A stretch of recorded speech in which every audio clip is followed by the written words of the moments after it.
Hi, welcome to the Marley Bird YouTube channel.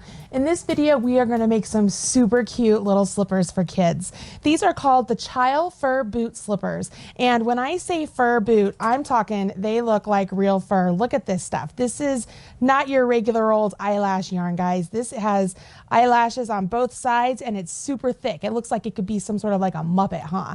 It's so much fun. So we're going to learn how to use this yarn. We're also going to learn how to sew it up onto some really cute little soles of slippers, and we're going to have these really great fur slippers. Look down here. I'm going to show you what I need you to do once you download the pattern over at redheart.com. Did I mention this is a free pattern? It is totally free. All right, so when you download your pattern over at redheart.com, you're going to see that it comes to you something like this.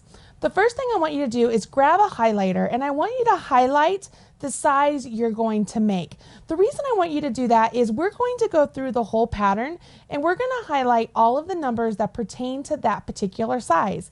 It will help you keep place in your pattern to make sure that you are not accidentally working one of the other numbers when you should be working one of the smaller numbers. So for this pattern, I'm working the directions for the child size 4 to 8.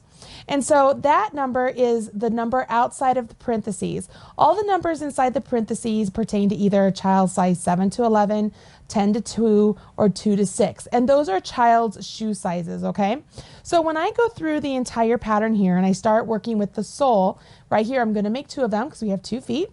I can see as I'm reading along the pattern and I get to the section where it has a number and then a parenthesis and then there's 3 numbers within the parenthesis. I want to highlight the outside number because I'm doing the size that pertains to that number on the outside. Does that make sense? I carry on and I do that throughout the whole pattern, whether it's an actual stitch number or it's a measurement number. So that way I know where I need to be in the pattern. Once you do that, it just makes things so much easier as you begin working the pattern, okay? Okay, so go grab your pattern and then do all of the highlighting I need you to do for your size. Grab your materials, join me back here. I'm going to get you started on how to make the sole of the slipper, and then I'm going to show you how to work into the yarn.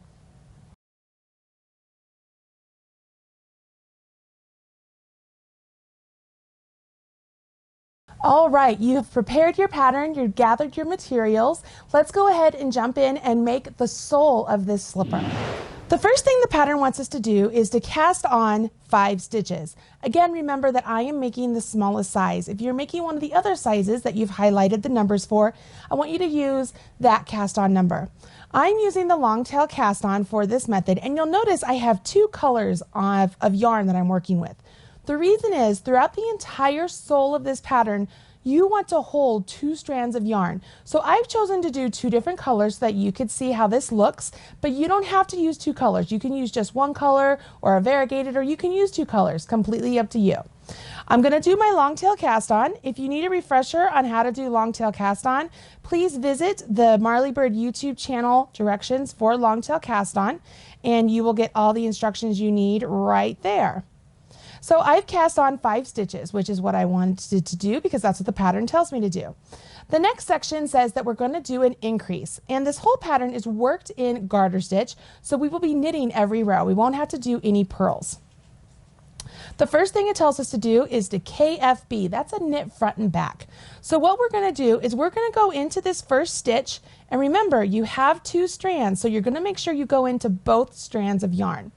We're going to go in, we're going to yarn over our needle and pop those strands out, but we're not going to let this stitch jump off our left hand needle yet. What I need you to do is take your right hand needle and really extend that stitch that you just created, swivel your right hand needle around, and we're going to go into the back leg of that same stitch that you just went into on the left hand needle. Now we're going to knit again through the back leg of this same stitch. And now we'll let that stitch jump off the left-hand needle, and we've created 2 stitches. We have 2 stitches where there was 1, and you'll notice that one of them looks like a purl and one of them looks like a knit. Totally perfect. That's what we want it to be. So we knit front and back the first stitch, and then it says to knit to the end of the row. So I'm going to knit to the end of this row. Another little tip I'd like to make is as you're working along and you might lose count of where you are, and the fact that we have to make 2 of these soles identical, it's really helpful if you use a little stitch marker, or not a stitch marker, I apologize, a pencil, and do a little tally mark on your pattern. Or Red Heart has these really cool counters, like stitch counters that go on your finger, and so you can keep it on your finger and you can just hit the button and you can know whenever you finished a row. So you could use either one of those. I'm here and I've turned, and it says for row 2 I have to do the same thing. So I'm going to do a knit front and back on this side now. I'm going to go in, knit the first stitch, extend my needle out just to give myself enough slack to swivel around and go into the back leg of that same stitch. See, I'm in the back leg of that same stitch, yarn over, come out that stitch, and then I'm going to let my left stitch jump off. So I have 2 stitches where there was only 1. And then I go ahead and I knit to the end of the row. When I complete this, because I did 2 increases, I'm going to have 7 stitches. Now it says I need to work even in garter stitch, which is knitting every row, until my piece measures 2.5 inches. So this is where I think it's really important to keep track of how many rows you've completed, so that way you can make a sole that's identical to the one you're creating. So all I want you to do right now is I want you to go ahead and knit until you have the correct number of inches that you need for the size you're going to make, and then join me back here and we're going to go on to the next part.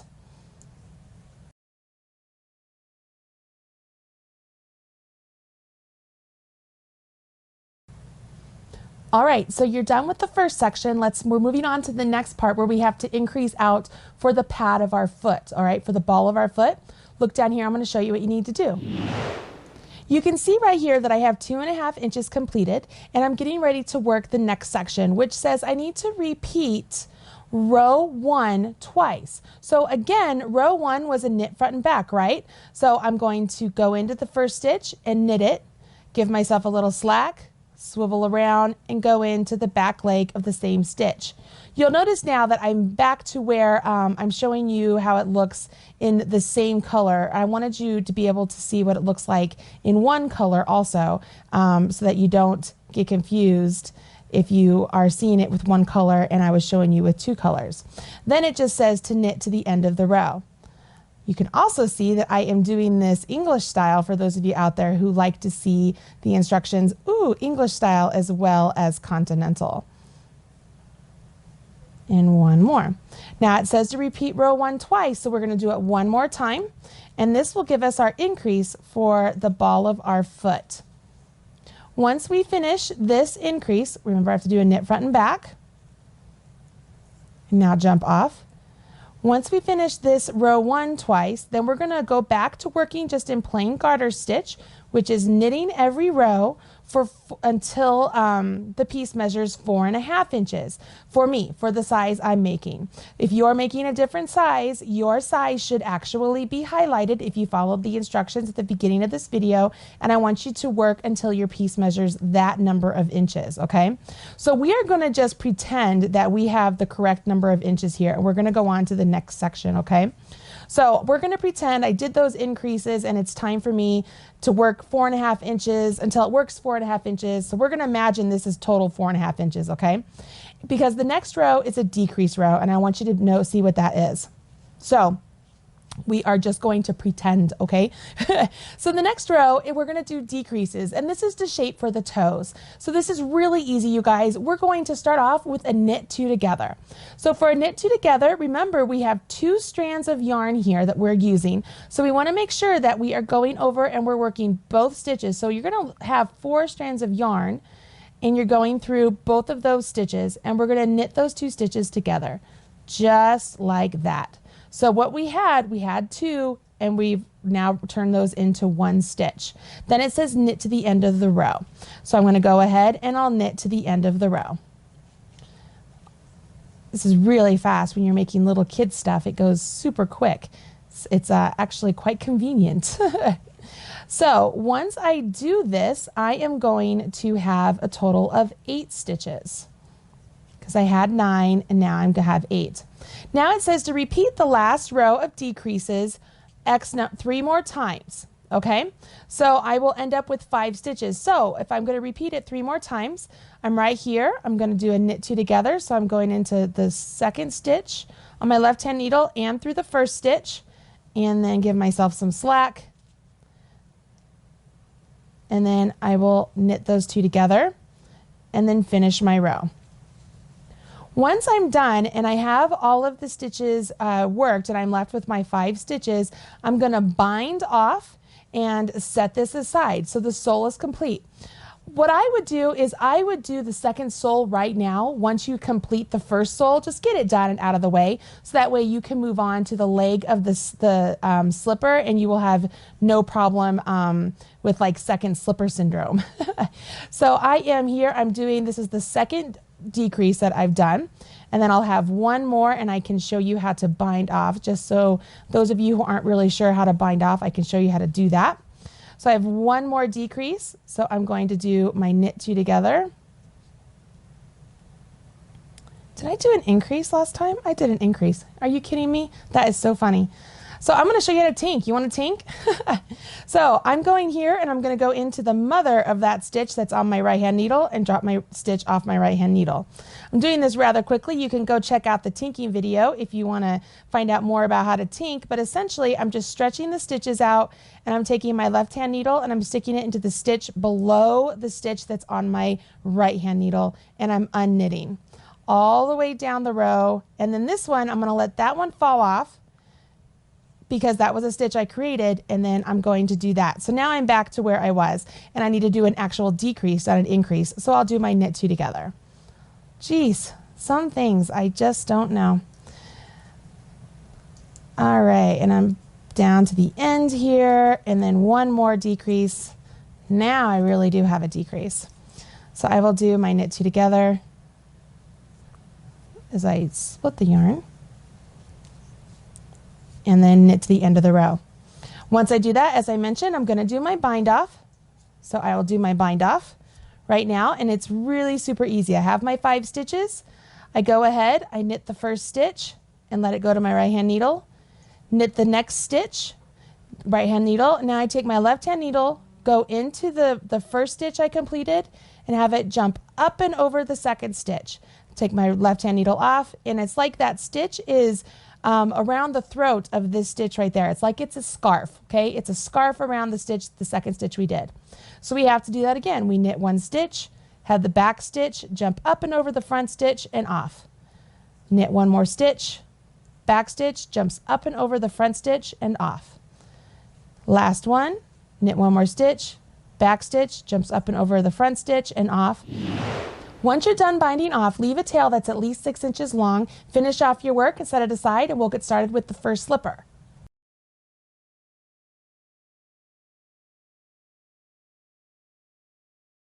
All right, you have 2 soles of your slippers complete, and it's time to jump into the fur body of the slipper. Now, what's really great about the fur body is you make it separate from the slipper and then you seam it on. Now, that might seem a little scary, right? Because there's a lot of fur going on here, but that's actually one of the convenient things, is that nobody's ever going to see anything, because I can't see stitches at all in here. It looks like just one big furry softness of goodiness. Like, it just feels really great. So when we complete this, we will sew it on to the sole of our slipper. The other great thing about not being able to see the stitches is nobody is going to see your mistakes. The bad thing about not being able to see your stitches is if you drop a stitch, you're not going to be able to find it. So it's very, very important that you really keep track of your stitches as you're working along with this. Let's take a look at the yarn a little bit, and I'm going to talk you through this. This particular yarn we're using is called Red Heart Boutique Fur. And I mean, I am telling you, as I said at the beginning, it's not your basic eyelash yarn, you guys. There are so many more lashes attached to this center seam right here, and it's on both sides, and it is really soft and just really cuddly and warm. Like, it feels really good. So as you're knitting along with this, it's really difficult to see the stitches as they're made, because there are the eyelashes on both sides, right? So it's going to be really important that as you're knitting, you are really using your fingertips to kind of feel for that seam, to find where you need to take your needle and put it into the stitch to actually knit it, okay? You're going to go a lot by feel with this, and that's the best way I can explain it. Okay, I'm not going to work with this in the video because I feel like you're not going to be able to see it very well, but I am going to show you a couple of cast-ons and a couple of the first stitches so you can see how it will look. And then I'm going to talk you through what you need to do with this particular pattern, okay? So the first thing the pattern wants you to do is it wants you to cast on 17. So I'm going to go ahead and I'm just going to do a long tail cast on, and I'm just going to do a couple of stitches here. Like you can even tell I'm doing a slip knot, right? It looks like kind of a mess, but I promise I'm doing a slip knot right there. Okay. So I have my slip knot, it's on my needle, and I'm just going to do the long tail cast on. And the reason I chose the long tail cast on is it really creates that nice first cast on edge, knit edge of your work. So as I'm going along, I'm just going through the motions. I can't actually see stitches. I can't see a window. I'm just going through the motions, right? So if I were to cast on, let's just say whatever, however many I have there, and I turn and I'm getting ready to work my stitches, you can see, I'm going to move these out of the way. You can see that you can't see, right? It's very difficult to see. But I can tell you that as I hold my finger here and I move them along the stitches, I can feel that center seam of the stitches, and I can sense where the stitch actually is. And again, when I talk about the center seam, it's that center seam right there. I can feel it on my needle. So as I get ready to start working my knits, I'm holding my yarn just like I normally do, and I bring the stitch forward the best I can and kind of use my needle to rub across and find the seam. Okay, you see how I'm doing that? So then I can kind of tuck my needle in and underneath, and I can feel the grab there. I can feel that I'm actually in a stitch, yarn over and create my knit stitch just like normal, and jump off. See what I mean about if you drop a stitch, you're kind of lost. So you don't want to drop stitches here. So I'll try this again. If I bring this one forward, I'm just kind of using my needle to kind of feel it, and I can feel the seam. Can you hear that? I'm going over the seam there. So I can take my needle and I can go right underneath that seam, and I can feel, oh, look, I'm in a stitch. I can feel that. You have to go you have to use a lot of feeling when it comes to this particular stitch pattern. And this one, I can see the seam. You see that seam right there? So that's kind of nice. I can see the seam, so I can see the stitch, and I can go in and I'm in an actual stitch and I can work this. So that's how you're going to work with this yarn, okay? So let's take this and set this aside. I'm going to walk you through how to do this part of the pattern, and we're going to go back and we're going to use the two colors that we had used before just to show you how this will work, okay? So I'm just going to grab let's stick with the same needle. The needle you use for the fur yarn is actually much larger than the needle you use for your sole yarn, the sole of your shoe, and you already know that for sure. So I don't have to really point that out, but just so you know, I'm using this same needle I used for the sole just because I'm using the same yarn. So I'm going to pretend I'm doing the fur right now, and I'm just going to cast on my 17 stitches, okay? 5, 6, 7, 8, 9, 10, 11, 12, 13, 14, 15, 16, 17. Okay, so imagine those were the 17 fur stitches. The first thing the instructions tell you to do is to go ahead and knit 8 stitches, okay? So you're going to knit 8 stitches just like normal. So you knit them. And again, when you're dealing with the fur, you're going to have to, it's like you're going like this with your needle with the fur. Can you see that? And you're feeling like you're trying to find the seam so you can go into the stitch, okay?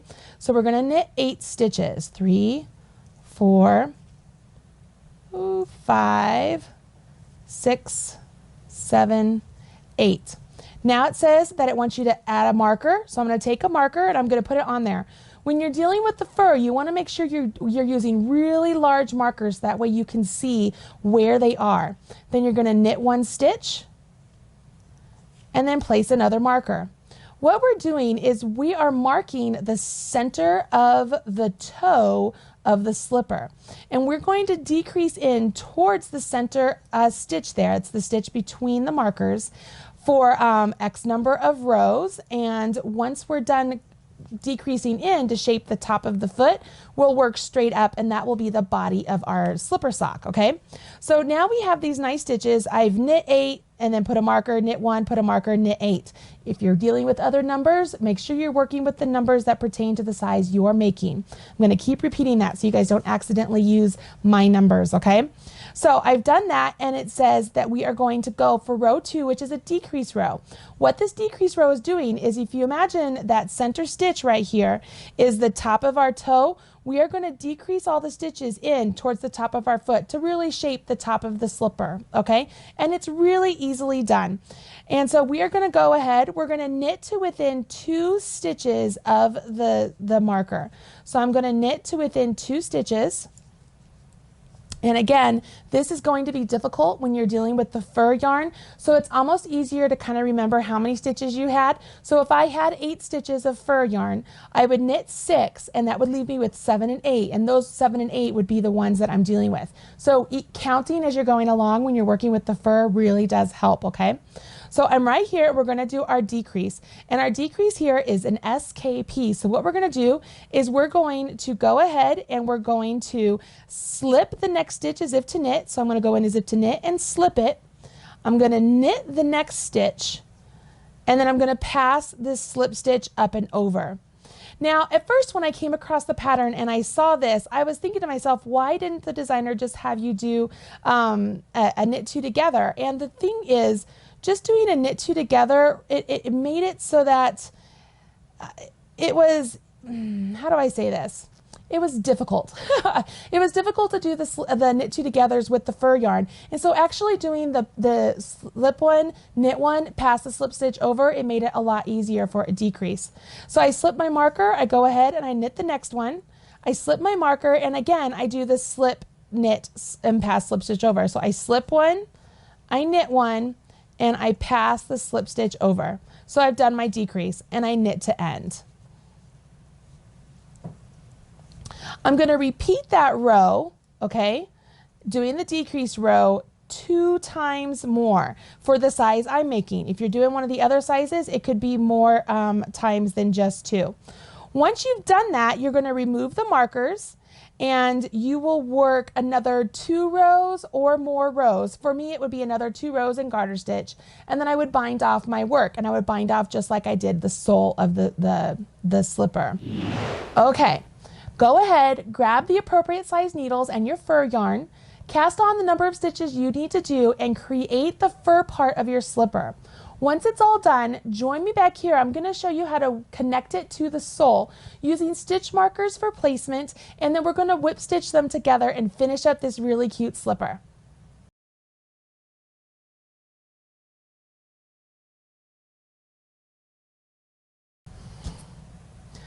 Whew, that was a lot of knitting, wasn't it? It's so much fun to knit with this fur yarn, but it can be a little bit difficult. Hopefully your guys's turned out really well, and as you were knitting along, some of my tips really helped you as far as feeling the seam for the fur.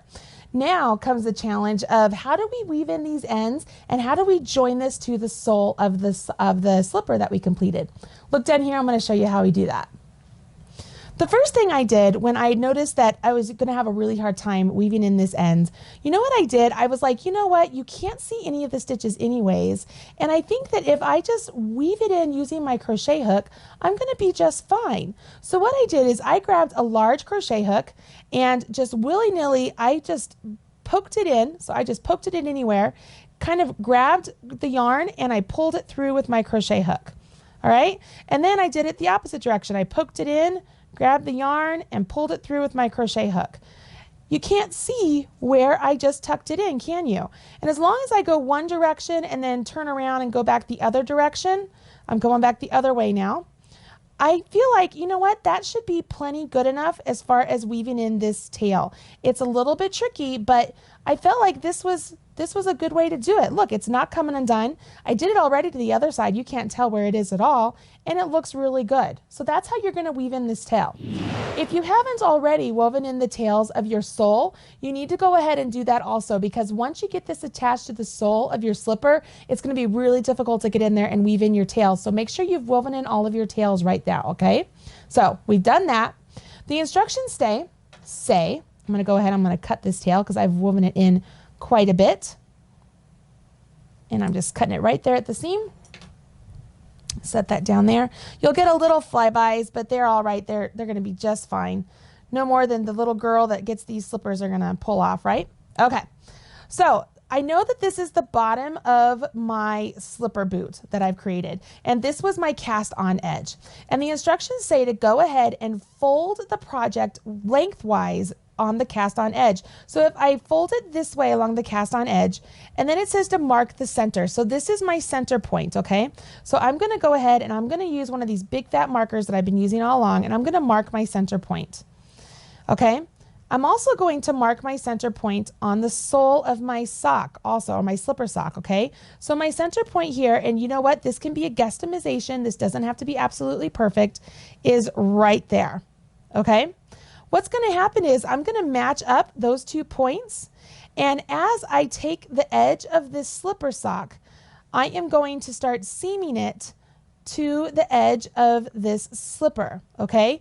And I'm just going to match up those 2 points, and so then as this edge comes around and it matches up all the way along here, along there, all the way to the back, once both are all the way sewn up to the back, I'll whip stitch this edge here all the way up, and the boot will be complete. Can you see that? How it'll be like that?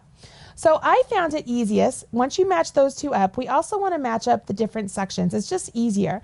So if I know that all of this needs to be meeting up, and this edge here, I got to find my edge. There's my edge. And I want that to be at the center back. So I'm just going to pin it to my center back. And then I'm going to do the same thing on the opposite side. I'm going to grab this edge. I'm going to find it. I'm using my fingers a lot to just kind of feel it, feel where it is. I'm going to pin this again to the other side of the center back because I know that's where they need to meet up. I'm just trying to make it easiest for me as far as seaming, right? So if these 2 points meet up, I'm going to go ahead. I'm unbuckling the center point of the boot and I'm fastening it to the center point of the slipper. I'll take the slipper point out. Okay, see where I am so far? Okay, I think I did the wrong edge up here. I did, so I'm going to undo that. I did the outer edge. Where am I? Did you hate that? There it is. Yes, I did the outer edge. I need this edge right there. That's the edge I want. So I have my edge right there because it's coming up, and I have it pinned right there. Okay, now you can see it looks a lot easier. So now these are my 2, this is the body of the boot. So those will be seamed together. This down here, the whole cast on edge is what's getting attached to the bottom edge of this boot down there. Okay, you see that? That's where we're going to whip stitch it together. And again, we're going to do this as by feel as we can. So I'm just grabbing, again, I'm grabbing my 2 colors just so you guys can better see where I am joining things. And I'm using a bent tip steel tapestry needle, okay? I find these really easy to use when I'm trying to dig into stitches, and they work through the acrylic yarn really easily, okay? So I love using steel tapestry needles. So I'm going to thread my needle, and this is really easy. If you take the eye of your needle, push it up against the yarn, and then pinch the yarn right around the eye of your needle, pull that out, take the eye of your needle and wiggle it on, and look at that, super easy. I made sure that I have a length of yarn that's long enough to go around the whole piece, and I'm going to start on the back of the heel. Okay, so I'm going to start back here. And if I wanted to make sure things are just evened up even more, if I wanted to make it easier for myself, I can just grab that. I'm just grabbing a little section of the fur, attaching it to the heel there. And I'll do the same thing over here. I'm grabbing a little section of the fur and attaching it to the adjacent part of the sole, okay? Can you see that? So now everything's kind of really secure in place as much as possible. I'm going to join my yarn with a, just in a manner, how would I say this? I just kind of join it in a figure 8, just right here. I'm going to go up and I'm going to pull this up as much as possible until I have a little bit of a tail left, and I'll come back down and I'll come down on this side.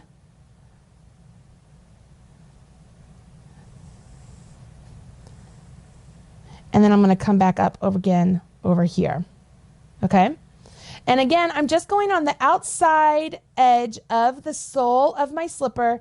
And then now as I'm going around, I'm just going to do whip stitches. And whip stitches, it's literally just going in and out, just going like this all the way around. So I'm going to go into my sole of my slipper and I'm using my fingers. You can't really see, they're on the inside, and I'm feeling for the edge of the fur, and I'm just sticking my needle right through it. So I kind of feel for the edge and I'm sticking the needle through and I'm just whip stitching it. So I'm pulling this through. If I can grab the yarn appropriately, there we go. And I've done one. So I'll come back up, I'll go to the next section. Maybe I can split through the stitches. I can feel the fur, I have to feel it. I'm sticking through both of them. And then I pull through again. Okay, you can see that it's just joining right there. It's rather invisible because the fur is so dense. Go ahead, go all the way around the sole of your slipper and join me back when you're back to your beginning point, okay? And then I'm going to show you how to seam up the bottom part of the slipper, okay?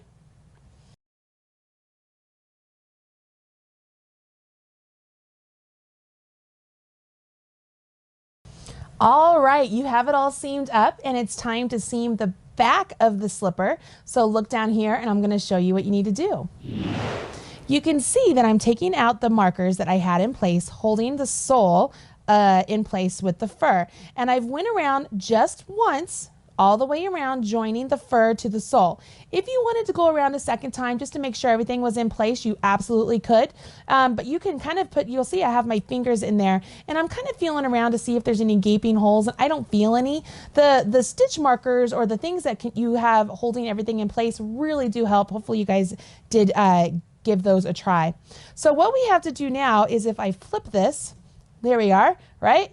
What I need to do now is I need to seam up this section. So what I'm going to do is I'm using my fingers here to find the edge. So there's the edge right there. It's the bind off edge.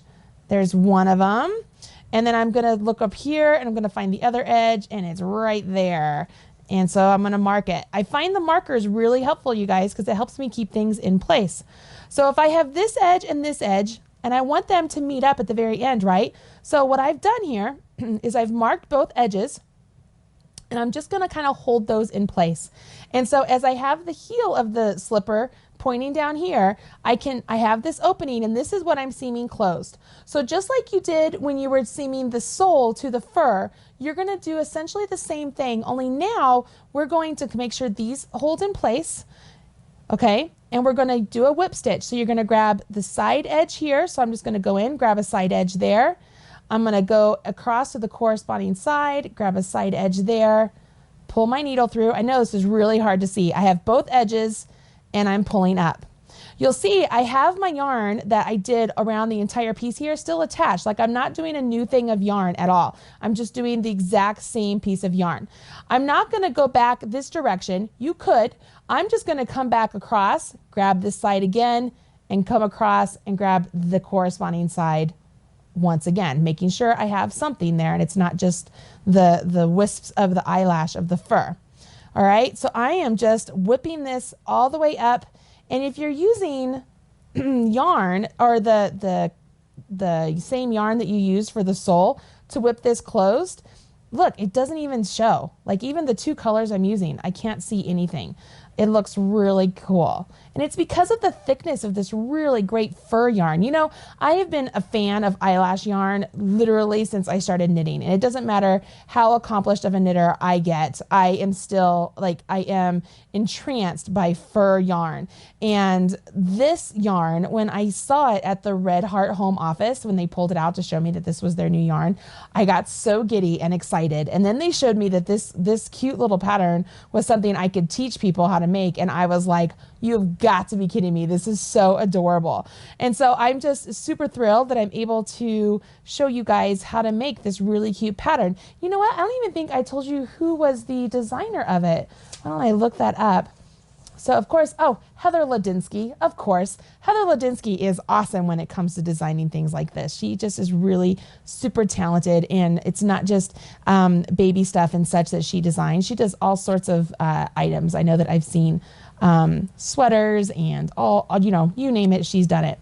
Here at the very end, I'm at the very end up here, and if I just kind of look, I can kind of see my yarn right there. So if I kind of fluff my eyelash, look at that. I'm fluffing my eyelash around it and it's invisible once again. Ta-da! I love that. It's so much fun. As far as weaving in these ends, what I like to do is I'm up here at the top, so I'm going to go in one last time over here to this side, and when I come back, you'll notice that I'm holding my finger right there. I'm kind of holding the loop that I had created, right? So the loop of what's coming back. So when I come back over, I'm going to come up through that loop just like I'm making a knot, because I'm going to make a knot. I know you're not supposed to put knots in your crochet, you're not supposed to put knots in your knitting, but I am going to make a knot because this is really thick, fun yarn, and it's for a child who is probably going to be really rough on the item. So I want to make sure that what I am creating is not going to come undone, right? I'm just going to put a little knot right there, just pull it through. All right, so I have my knot. I'm going to kind of flip to the inside, and I can see if I move the fur, I can kind of see the yarn here that I've created, you know, that I've been whip stitching. So I'm just taking my needle and I'm coming right down there. Can you see that? I'm just threading right through the whip stitch that I did. I'm coming down it, and then I'm just going to kind of pop back up through it again just to weave in my ends, because they're on the inside, they're never going to show. And I'm going to do it one more time. And as I'm doing this, I want to point out that as I'm sticking my needle in, I have my fingers here on the other side, feeling to make sure that my needle isn't coming through. And I'm going to pop it back down. I'll go ahead, I'll trim this up, set this aside. Let's take a look. Look how cute these are. Oh my gosh, these are so adorable. Okay, so I have this cute little slipper. Look how cute they are. So cute. Such subtle shaping. Let me put that down. Can you see that? Such subtle, let's try this again. Subtle shaping when we did our little shaping decreases, and then we shaped up to the foot or up to the leg. If you wanted to add elastic to the inside of this, you totally could. Or if you want them to kind of be nice and slouchy slippers, you could do that as well. Okay, now you know how to make these super cute little slippers. Look how cute that is. Oh my gosh, that is just too adorable. I love this little boot. They have it in several different sizes. Again, look at your pattern, highlight the sizes that you're going, or the size you're going to make, and get some of this really great fur yarn. It's Red Heart Boutique fur. It's super great, you guys. It's so soft. And I can see lots of Christmas presents coming away, lots of really fun, even Halloween or birthday parties. Oh my gosh, imagine how cute this would be for us, like a birthday gift to a little girl. Super adorable. I love this. Okay, I hope you guys enjoyed today's video, and you will go out and grab some of this really great new yarn and make these super cute slippers by Heather Ladinsky.